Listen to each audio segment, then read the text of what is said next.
So in this question, you're given that you have a triangular path P, Q and R. Have a triangular path P, Q and R. Now P, Q and PR are both given as 200 meters. Both are 200. Now you have a tower of height h located exactly at the midpoint of QR. So at the midpoint of QR, if this is the ground, you have a tower which is perpendicular to the path.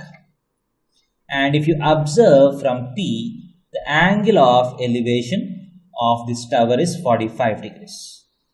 So if you join the tip of this with P, the angle of elevation is 45 degrees. So if I take the height of the pole as h, height of pole, so let us say that the pole is AB, A is the foot of the pole, so let the height of the pole be equal to h. So can I say that this length will also be equal to h, because this is h and the angle is 45 degrees. So the height of the pole has to be same as the length of the perpendicular. Because these two are 200, this angle will be exactly equal to 90 degrees. And from R, if you observe this pole, this angle is 30 degrees. So you get something like a triangle like this. So if this is R, this is H, this is 30 degrees. So this will be perpendicular to this plane.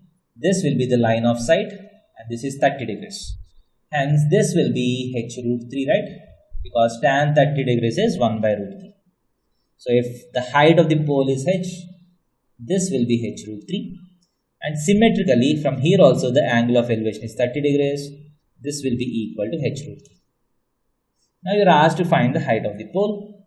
By Pythagoras theorem, h square plus h square times 3 is equal to 200 square.